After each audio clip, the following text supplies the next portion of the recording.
ನೋಡ್ತಾ ಇದ್ರಲ್ಲ, ಇದು ಪೆದ್ದಮ್ಮ ಗುಡಿ ಅಂದರೆ ಕನ್ನಡದಲ್ಲಿ ದೊಡ್ಡಮ್ಮ ದೇವಸ್ಥಾನ ಅಂತ ಅರ್ಥ. ತೆಲುಗಿನಲ್ಲಿ ಪೆದ್ದಮ್ಮ ಅಂತಾರೆ. ನೋಡಿ ಎಷ್ಟು ಚೆಂದ ಕಾಣಿಸ್ತು ಈ ದೇವಸ್ಥಾನ.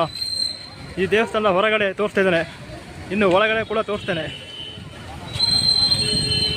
ನೀವು ನೋಡ್ತಾ ಇದ್ರಲ್ಲ, ಜನಗಳು ತುಂಬ್ಕೊಂಡ್ಬಿಟ್ಟಿದ್ದಾರೆ ಇಲ್ಲಿ.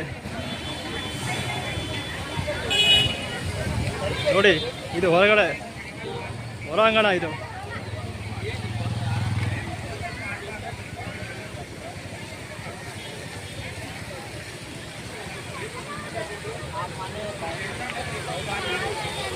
ಇಲ್ಲಿ ಹೋಮ್ ಇದೆ.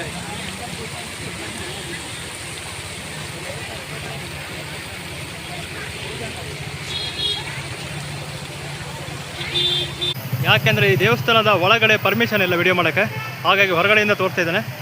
ಇದು ದೊಡ್ಡಮ್ಮ ದೇವಸ್ಥಾನ ಅಂದರೆ ತೆಲುಗಿನಲ್ಲಿ ಪೆದ್ದಮ್ಮ ಅಂತಾರೆ.